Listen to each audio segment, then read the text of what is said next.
Olá, muito boa tarde. Eu me chamo Andréa Cardoso, sou aqui da Secretaria da Educação da COPED.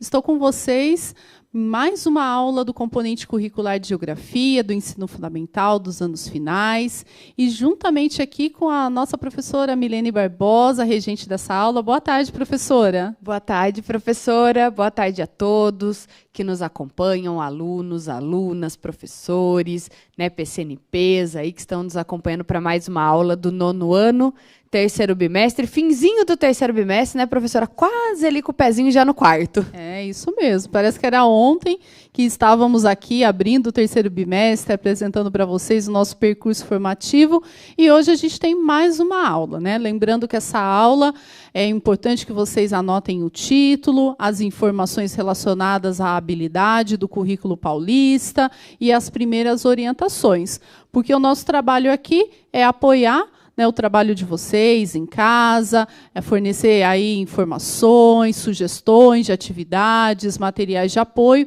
para que vocês possam conversar com seus professores, colegas, familiares e continuar aí o processo de aprendizagem. Então, vamos para o nome da nossa aula de hoje. Então, está na tela, acompanhem. O nome da aula é Urbanização e as transformações da produção agropecuária. Como a professora Milene disse, a aula do 9º ano, terceiro bimestre. Essa aula foi construída, né, em colaboração com a professora Mariana, professor Sérgio, que compõem a nossa equipe aqui da COPED, e hoje a professora Milene vai fazer a regência dessa aula.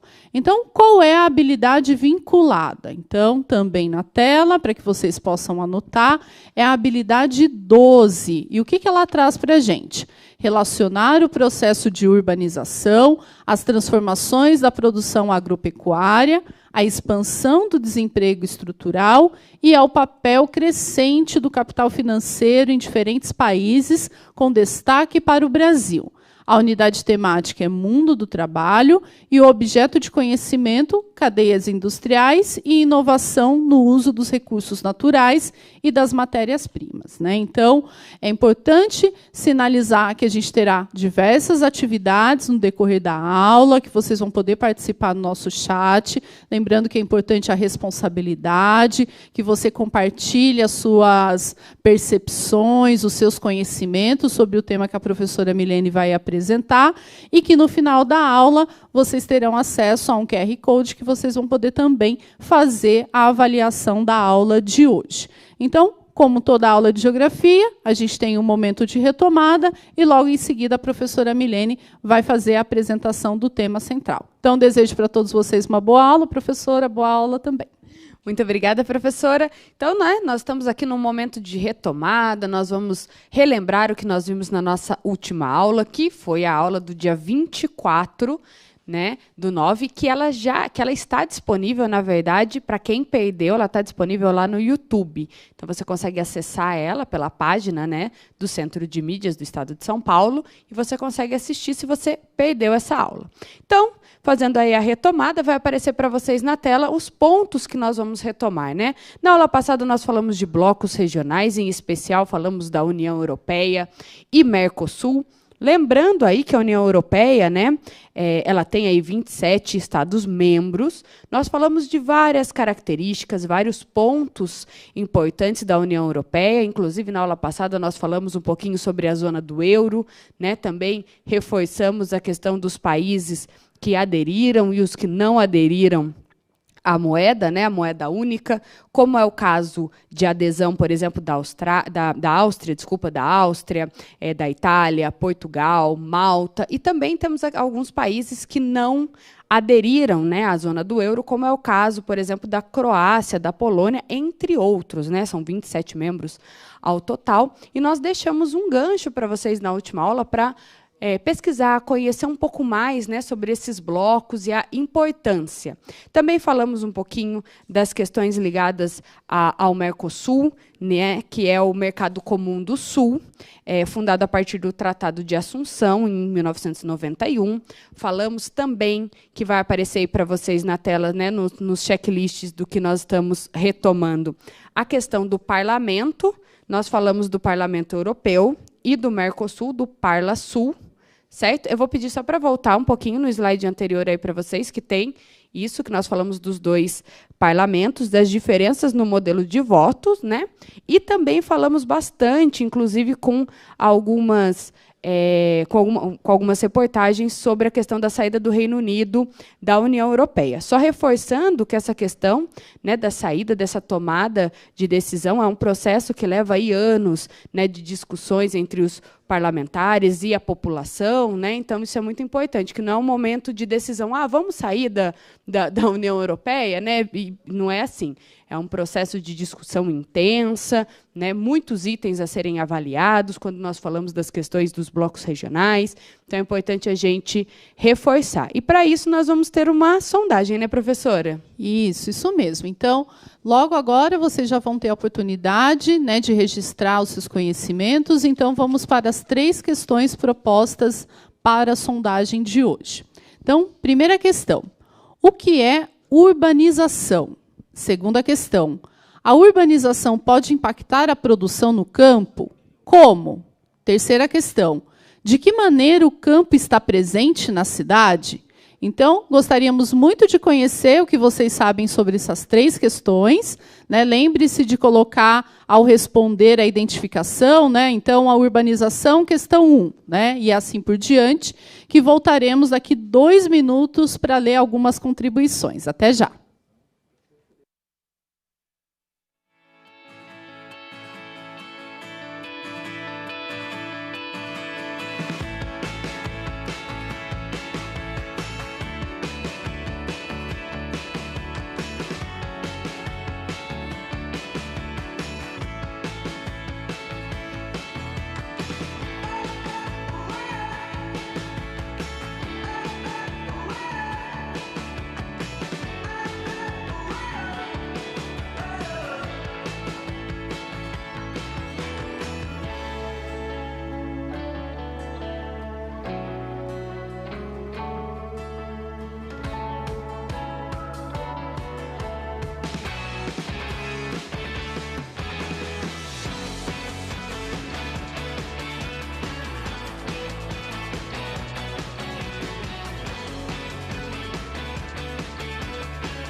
Olá, voltamos aqui para o Centro de Mídias de São Paulo. Muito obrigada por todas as contribuições.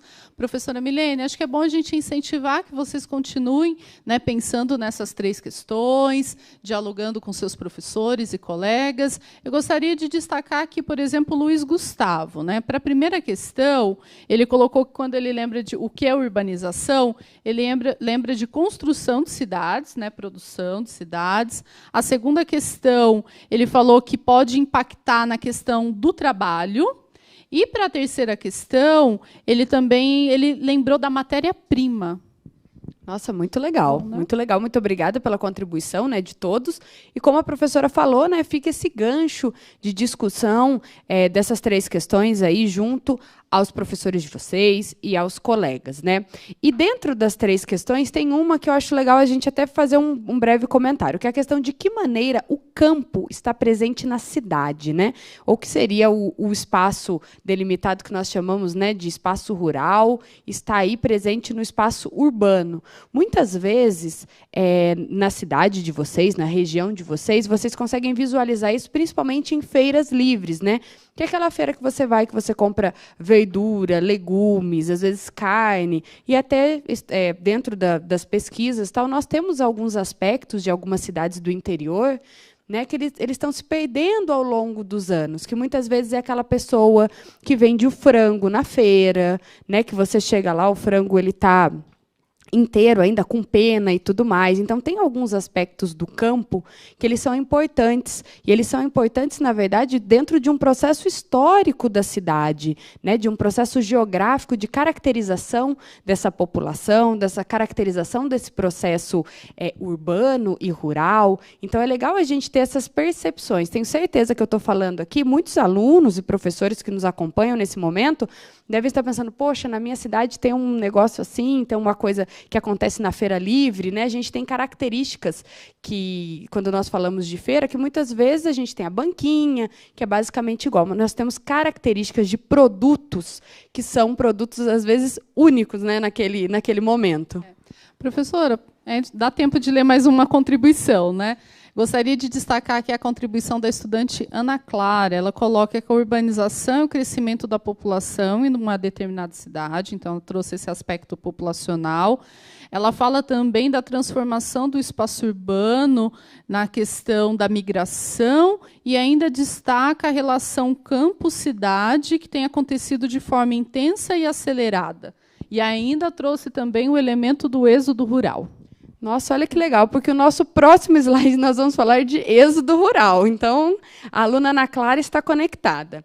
Nós vamos trazer alguns tópicos aqui para discussão, lógico que é uma discussão rápida, né? A gente gostaria até de ampliar isso, mas por conta do tempo a gente vai ter que fazer uma discussão um pouquinho mais rápida, mas fica o gancho para que vocês discutam com os professores. Então, anotem as dúvidas de vocês, as percepções, aprofundem os conhecimentos, né, nesses temas. E o primeiro item que nós vamos falar é a formação das cidades, né? Nós estamos falando de urbanização, então é importante a gente falar um pouquinho da formação das cidades. Lembrando, né, que a população, por muito tempo, ela teve característica nômade, né? E aí, ao passar, né, no decorrer dos anos, houve-se uma necessidade de se concentrar.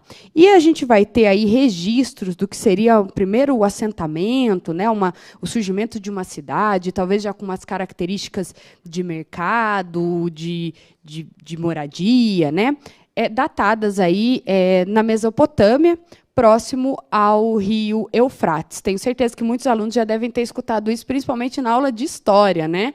Onde vocês têm um conhecimento maior dentro dessa religião. E o que é importante a gente ressaltar? A questão da importância dos fluxos entre essas cidades, né? Tanto nesse momento quanto no momento atual.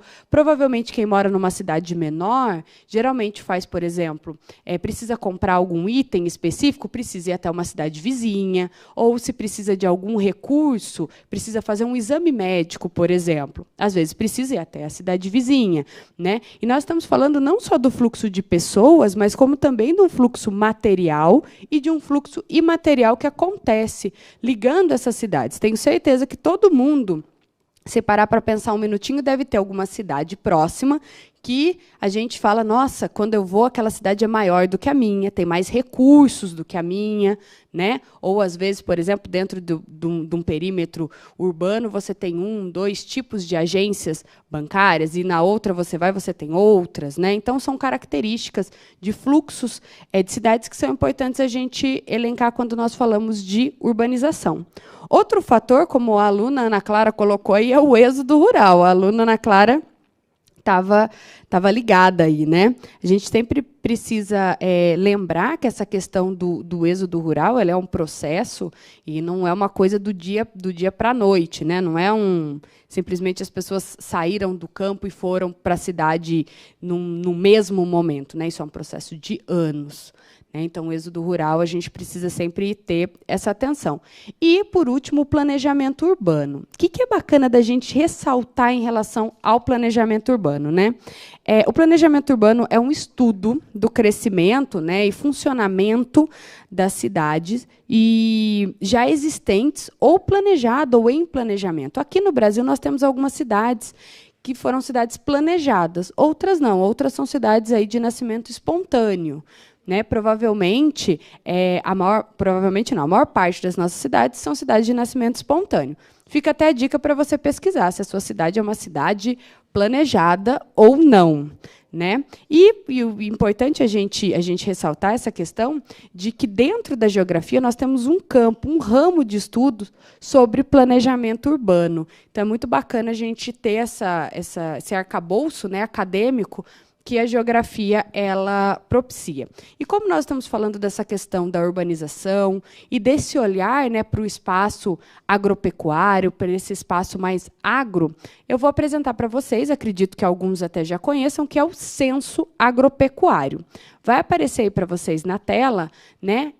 Essa definição do censo agropecuário é uma definição do IBGE, do Instituto Brasileiro de Geografia e Estatística, que diz que o censo agropecuário ele investiga informações sobre os estabelecimentos agropecuários e as atividades agropecuárias neles desenvolvidas, abrangendo características do produtor e do estabelecimento, da economia e do emprego no meio rural, na pecuária, na lavoura e na agroindústria, né? Então, é um grupo aí de pesquisas voltada para essa questão do agrário. Quando a gente fala em censo, geralmente a gente lembra do censo demográfico, né? O estilo de pesquisa é muito próximo, porém, ele traz aí uma outra roupagem de dados, né? Ele está falando do setor agropecuário.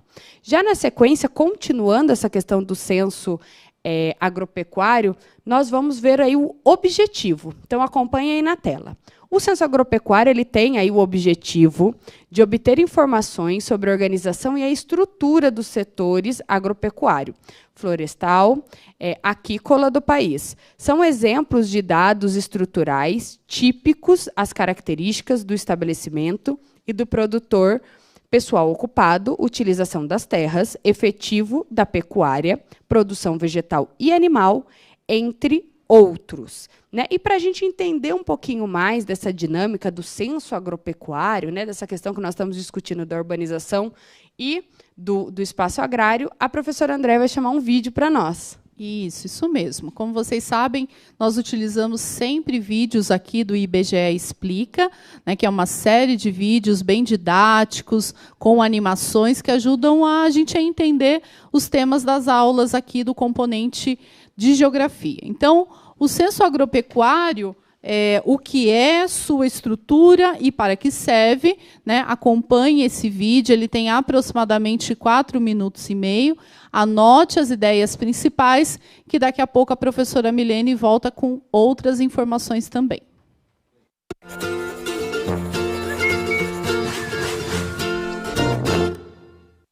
Olá, sejam bem-vindos ao IBGE Explica. Hoje o assunto é o censo agro. Muito se fala de censo. Quando se fala de IBGE, logo se pensa em censo. Mas o que é? Censo é o nome que se dá ao tipo de pesquisa estatística em que há o levantamento de dados importantes para a compreensão da realidade de todo um determinado universo. Por exemplo, no Censo Demográfico de 2010, o IBGE visitou todos os cerca de 58 milhões de domicílios espalhados por todo o Brasil. Em 2017, será realizado o Censo Agro. Nesse caso, são visitados todos os mais de 5 milhões de estabelecimentos agropecuários. Vamos definir o que é um estabelecimento agropecuário? É toda unidade de produção ou exploração dedicada a atividades agropecuárias, florestais e aquícolas, seja para venda ou subsistência, independentemente de seu tamanho ou de sua localização. Isto significa que o censo agro não se restringe a áreas rurais, pois estabelecimentos com essas características também estão presentes em perímetros urbanos. É a principal e mais completa investigação estatística sobre a estrutura e a produção agropecuária do país, setor importantíssimo tanto em termos sociais quanto em econômicos. Para se ter uma ideia, o relatório Perspectivas Agrícolas 2015-2024, elaborado em conjunto pela FAO e OCDE, indica que o Brasil será, na próxima década, o maior exportador de alimentos do mundo. As perguntas do Censo Agro abrangem desde características do estabelecimento, da área e da produção, até aspectos relacionados ao próprio produtor e aos trabalhadores. São muitos dados pesquisados. Essas informações permitem avaliar a dinâmica e o nível de produção da atividade agropecuária brasileira, gerar estudos sobre a expansão das fronteiras agrícolas, compreender as transformações que resultam das inovações tecnológicas, além de enriquecer a produção de indicadores ambientais. Isto é particularmente importante no contexto dos Objetivos de Desenvolvimento Sustentável. Afinal, os resultados do Censo Agro são fundamentais e insubstituíveis para análises comparativas de indicadores agropecuários e ambientais entre os órgãos nacionais e internacionais, além de serem essenciais para avaliação de políticas públicas, estudos acadêmicos, desenvolvimento de projetos e decisões de investimentos públicos e privados. Seus resultados permitem ainda a análise de diversos recortes territoriais.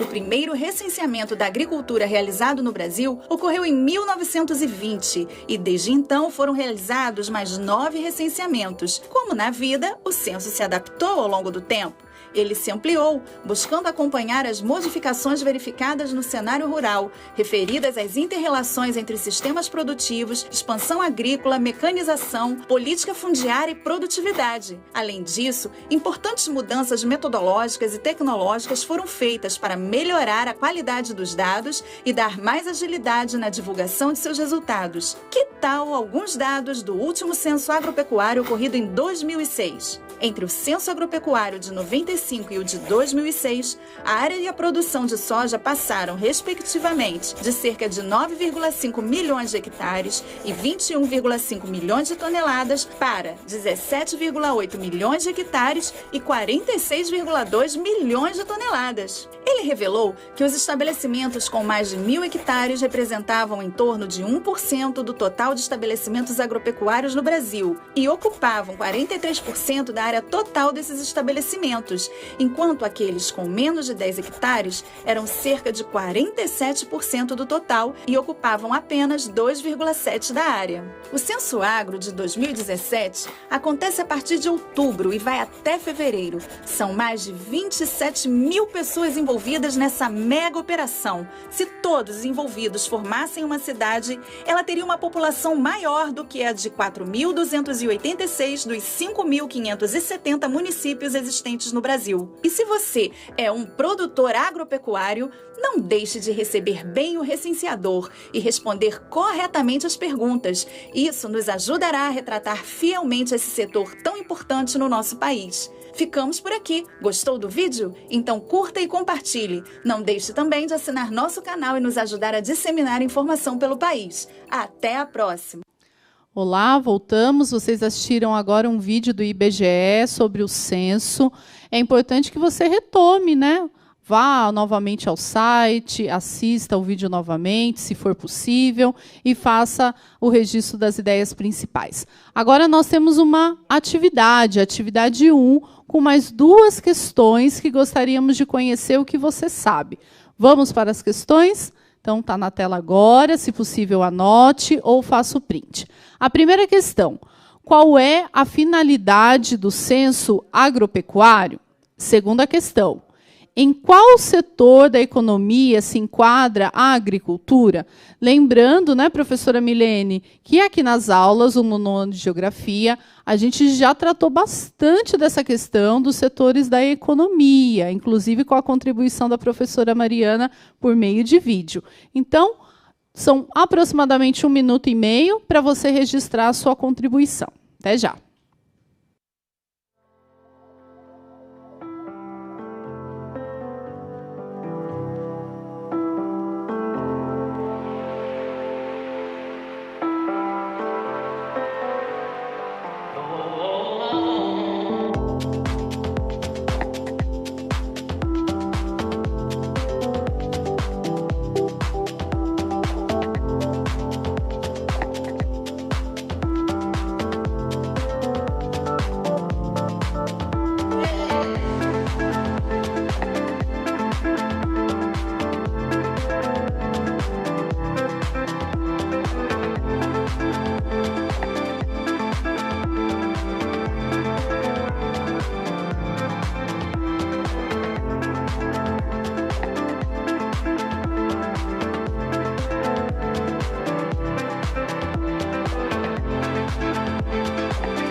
Olá, voltamos aqui para o Centro de Mídias de São Paulo.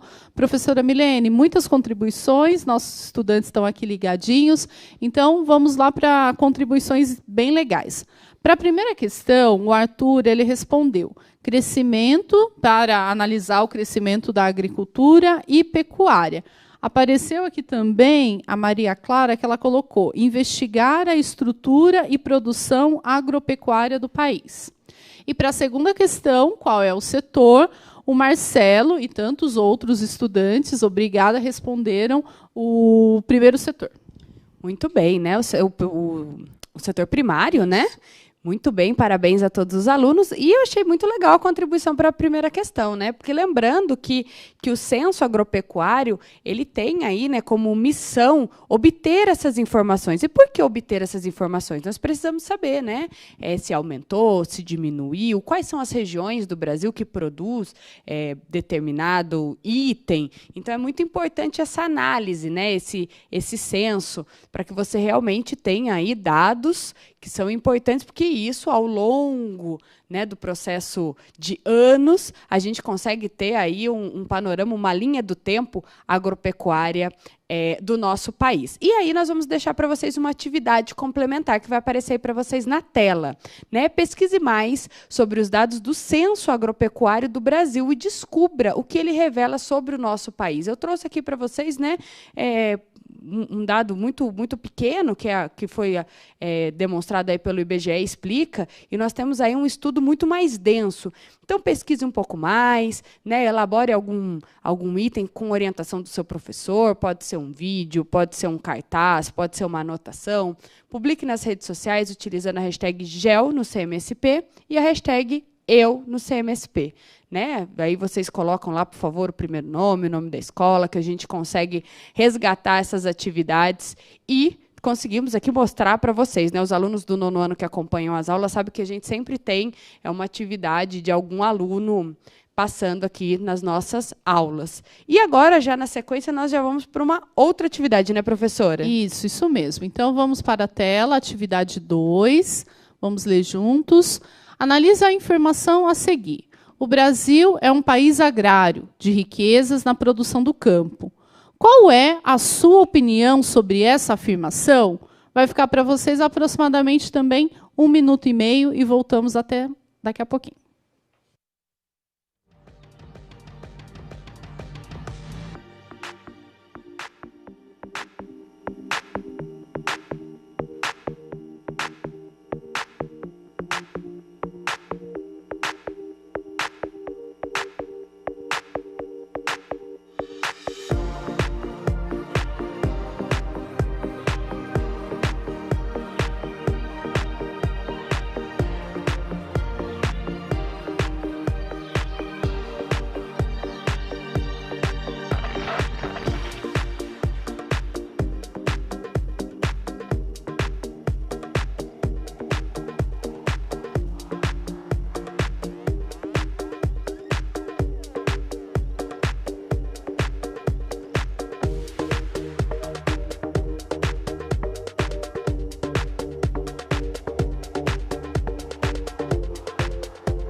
Olá, voltamos aqui, professora. Vou ler a contribuição, Kelvin Santos. Na opinião do estudante, faz total sentido quando vemos o quanto de coisas o setor primário produz. Olha que legal que ele colocou, né? Porque é justamente o que vai vir para a gente no nosso próximo slide. O nosso próximo slide ele tem um gráfico que ele fala de produtos exportados pelo Brasil. Ele é um gráfico de 2017. E olha o que aparece em maior destaque aí, né? produtos agrícolas. Mas o que é importante a gente sempre lembrar quando nós estamos falando de produtos, né, exportados pelo Brasil? É que muitas vezes o aluno às vezes ele confunde aí essa questão dos produtos agrícolas aparecer em destaque, mas quando nós falamos na questão do PIB brasileiro, nós não podemos esquecer que o setor da economia que tem o maior destaque é o setor terciário, ou, né, o terceiro setor da economia, tá ok? Só para a gente não se confundir nesse momento, né? Então, vem justamente com o que o aluno Kelvin colocou para nós, certo? E já na sequência, nós temos aí uma indicação para ampliar os conhecimentos que a professora Andréia vai fazer a leitura para vocês. Isso mesmo. Então, muitos de vocês já devem ter ouvido falar da Embrapa, né, que traz aí contribuições muito valiosas para a gente conhecer todo esse cenário agropecuário do Brasil. Então, está na tela, né, nós trouxemos para facilitar, se possível, faça o print do QR Code, acesse posteriormente, tem o site também, lá vocês vão encontrar uma série de dados e informações para conhecer um pouco mais dessa realidade no Brasil. E também uma segunda indicação, que é uma reportagem do Jornal da USP, que é Agropecuária se destaca no PIB nacional. Lembrando que vocês também já estudaram bastante, né, professora, essa questão do PIB aqui nas aulas de geografia.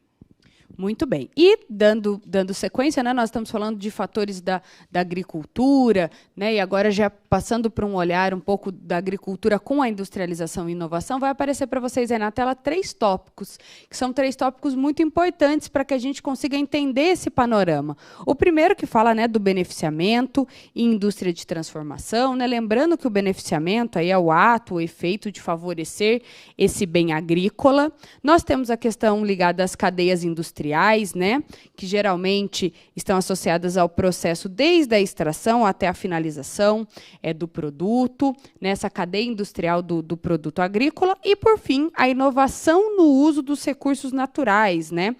O quanto é importante indústrias que utilizam aí, o total da matéria-prima, ou seja, que não faz o descarte de parte da matéria-prima, ou até mesmo de indústrias que são consideradas aí ecoindústrias ou indústrias verdes, né, que têm um olhar, uma preocupação com o meio ambiente. Então, é importante que a gente sempre tenha esse olhar. Algumas indústrias, inclusive, investem pesado numa produção um pouco mais verde, né, mais voltada para a valorização, para a manutenção do meio ambiente. E já na sequência, a gente tem um vídeo muito bacana que a professora Andréia trouxe para nós. Isso. Também é um vídeo do IBGE, né? Ele traz aí em 2 minutos e 49 um pouco das informações sobre o levantamento sistemático da produção agrícola no Brasil. Então, acompanhe e voltamos em instantes.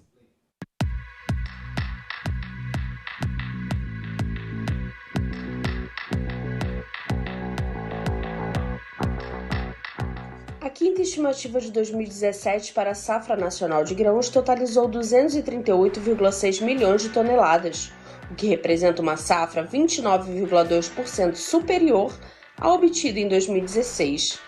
Em relação à área a ser colhida, a estimativa foi de 60,9 milhões de hectares, uma área 6,7% maior do que a do ano passado. O arroz, o milho e a soja são os 3 principais produtos deste grupo. Eles representaram 93,4% da estimativa da produção e 87,8% da área a ser colhida. Esses dados são do Levantamento Sistemático da Produção Agrícola, o LSPA, divulgado hoje pelo IBGE. Essa safra recorde de 238,6 milhões de toneladas é muito em função do clima. O clima prejudicou muito a safra no ano passado e esse ano nós tivemos climas excelentes em praticamente todas as regiões produtoras do Brasil. Então tivemos recordes na produção de soja, recordes na produção de milho, tanto no primeira safra como no segunda safra, e temos esse total de 238,6 milhões de toneladas. A safra não está totalmente fechada, mas o número deve ficar em torno desse que estamos divulgando hoje. Este mês, a coletiva de imprensa do LSPA foi realizada em Maringá, no Paraná. O estado é o segundo maior produtor nacional de grãos, perdendo apenas para o Mato Grosso. Em terceiro lugar está o Rio Grande do Sul. Os 3 estados juntos representaram 58,8% da safra nacional prevista. A safra agrícola 16/17 no estado do Paraná teve um excelente desempenho para as principais culturas da safra de verão. Nós tivemos alta produtividade, a produtividade recorde para a cultura da soja, ou seja, 3.719 quilos por hectare, e também para a cultura do milho da primeira safra. Nós obtivemos 9.464 quilos por hectare. O clima foi excepcional para a cultura, desde o início do plantio até a colheita, e os produtores usaram de alta tecnologia, sementes de boa qualidade, altamente produtivas, e fizeram os tratos culturais necessários para esse bom desempenho que a lavoura apresentou. Muito importante a divulgação aqui no Paraná. O Paraná, que tem a segunda maior produção nacional. Tivemos aqui a presença maciça da imprensa local, né, TVs, jornais, emissoras de rádio. Foi fantástico a divulgação. Na nossa avaliação, foi muito importante fazer a divulgação descentralizada.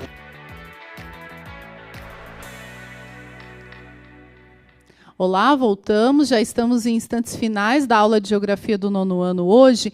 Professora Milene, gostaria de destacar alguns pontos aqui das participações.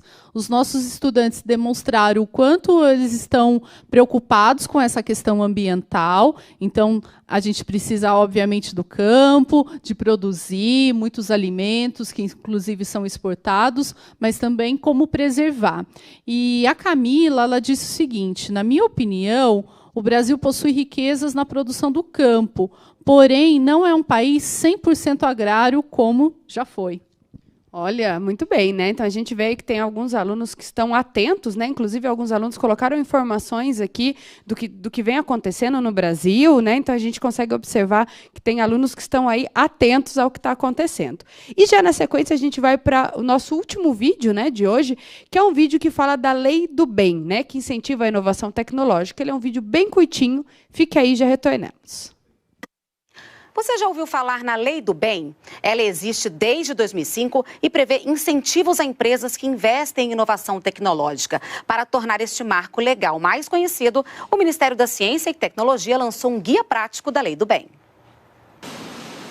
Investimento que gera conhecimento e inovação. Criada há 14 anos, a Lei do Bem incentiva empresas a investir ou financiar pesquisas de novos produtos ou processos em troca de deduções fiscais. A empresa que quer investir em pesquisa, mas não tem estrutura para desenvolver o projeto, pode fazer parceria com instituições públicas, como universidades e a própria Embrapa. Este ano, a empresa de pesquisa agropecuária fez parcerias com mais de 200 empresas, potenciais beneficiárias da Lei do Bem. Muitas vezes as empresas nos procuram para desenvolver projetos de cooperação técnica em conjunto e outras vezes nós procuramos parceiros que façam essa complementariedade para a geração de pesquisas, né, que vão, no fim, tornar soluções acessíveis pelos produtores rurais, pelas empresas que trabalham no agro brasileiro. Entre os benefícios para empresas que adotam a Lei do Bem está a dedução do imposto de renda e da contribuição sobre o lucro líquido nos gastos com pesquisa e desenvolvimento e a redução do imposto sobre produtos industrializados na compra de máquinas e equipamentos. Somente empresas que operam em lucro real podem usar o benefício. Em 2018, 1.850 empresas foram atendidas, com investimento de 12 bilhões e meio de reais em pesquisa e desenvolvimento e uma renúncia fiscal de cerca de 3 bilhões de reais. Para tornar a lei mais conhecida, o Ministério da Ciência, Tecnologia, Inovações e Comunicações lançou o Guia Prático da Lei do Bem. A intenção é potencializar essas parcerias entre centros de pesquisa e produção de conhecimento e empresas. Existem muitas empresas, segundo o levantamento que eles fizeram, mais de 100 mil empresas que poderiam participar e ainda esse número está abaixo de 2 mil, ou seja, a gente tem um caminho muito grande para a participação das empresas. E, sem dúvida, um guia como esse vai auxiliar nesse sentido. Voltamos. Deixamos agora para vocês uma atividade de aprofundamento. Então, se possível, converse com seu professor. Vamos para as duas questões. Primeira questão: como a produção do campo se beneficia das inovações tecnológicas? Segunda questão: quais são os benefícios e os malefícios da chamada inovação agrícola? Muito bem, essas duas questões vão ficar aí para que vocês discutam com os professores, né? E deixamos aqui uma atividade complementar para vocês, para a gente finalizar a nossa aula, que a gente já passou do tempo. Faça um levantamento das inovações nas atividades agrícolas e elabore um painel com as suas percepções e descobertas, né? Compartilhe aí com a hashtag GEL no CMSP e Eu no CMSP. Certo? Isso mesmo. Lembre sempre de avaliar a aula no QR Code que aparece para vocês aí na tela. Então, apareceu, faça o print. Lembre-se de responsabilidade na hora de avaliar. Nós ficamos por aqui, né, professora? Lembrando que quando compartilhar a atividade lá, identificar o nome da escola, para que a gente possa entrar em contato se for possível. Muito bem. Então, até a nossa próxima aula. Tchau, tchau.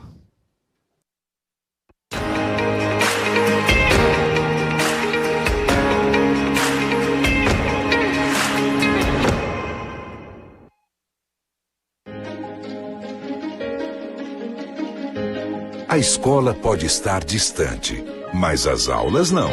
Por isso, o governo de São Paulo criou um aplicativo online de aulas com chats para todos os estudantes da rede pública de ensino durante a quarentena.